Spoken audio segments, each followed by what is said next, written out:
ဒီနေ့ဗီဒီယိုလေးတစ်ပုတ်ကြည့်လိုက်ရတယ်ဗျာ online ကနေပြီးတော့ဒီပစ္စည်းတွေပဲမှာတာပေါ့ဗျာသတိထားပါတဲ့အမြောက်ဝေတယ်ဆိုတာကသူ့ပိတ်တဲ့ကိုပိတ်တဲ့ရှိတယ်လေသူ့ပိတ်တဲ့ပဲတိတာပေါ့ဗျာကျွန်တော်ပြောတော့ကျွန်တော်ပိတ်တဲ့တိတာပေါ့အဲ့တော့ပစ္စည်းကိုမှာတဲ့နေရာမှာတဲ့သတိထားကြပါတဲ့မှာတဲ့ပစ္စည်းကတော့ရောက်လာတယ်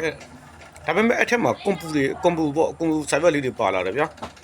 အဲ့ကွန်ပျူတာပဲလေးတွေက900တန်း1000တန်း1500တန်းအဲ့လိုမျိုး2000တန်းပေါ့9000တန်းပေါ့အဲ့လိုကွန်ပျူတာတွေပါတယ်ဘယ်လိုသုံးမလဲလို့မေးတဲ့အချိန်ကျရင်တော့အဲ့မှာ screen ဖတ်ရမယ်လို့ပြောတာပေါ့ဗျာ screen လေးဖတ်လိုက်တာနဲ့ဒီ GB နဲ့သုံးလို့ရတယ်ဆိုပြီးတော့ပါလိမ့်မယ်သွားပြီးတော့ screen ဖတ်လိုက်တာနဲ့ဒီ GB တို့စီမှာရှိတဲ့ KB တော့လကောက်အကောင့်တွေတော့လကောက်ပလုံသွားလိမ့်မယ်အဲ့အတွက်ကြောင့်တကယ်လို့များကိုပစ္စည်းဝယ်လိုက်လို့မှားလိုက်လို့အဲ့လိုမျိုးကွန်ပျူတာပါလာပြီဆိုရင်သွားပြီးတော့ screen မဖတ်မိပါစေနဲ့လို့ဒါလေးကိုကျွန်တော်ကတစ်ဆင့်ပြန်ပြီးတော့မျှဝေခြင်းဖြစ်ပါတယ်ဗျာအားလုံးအဆင်ပြေကြပါစေဗျာ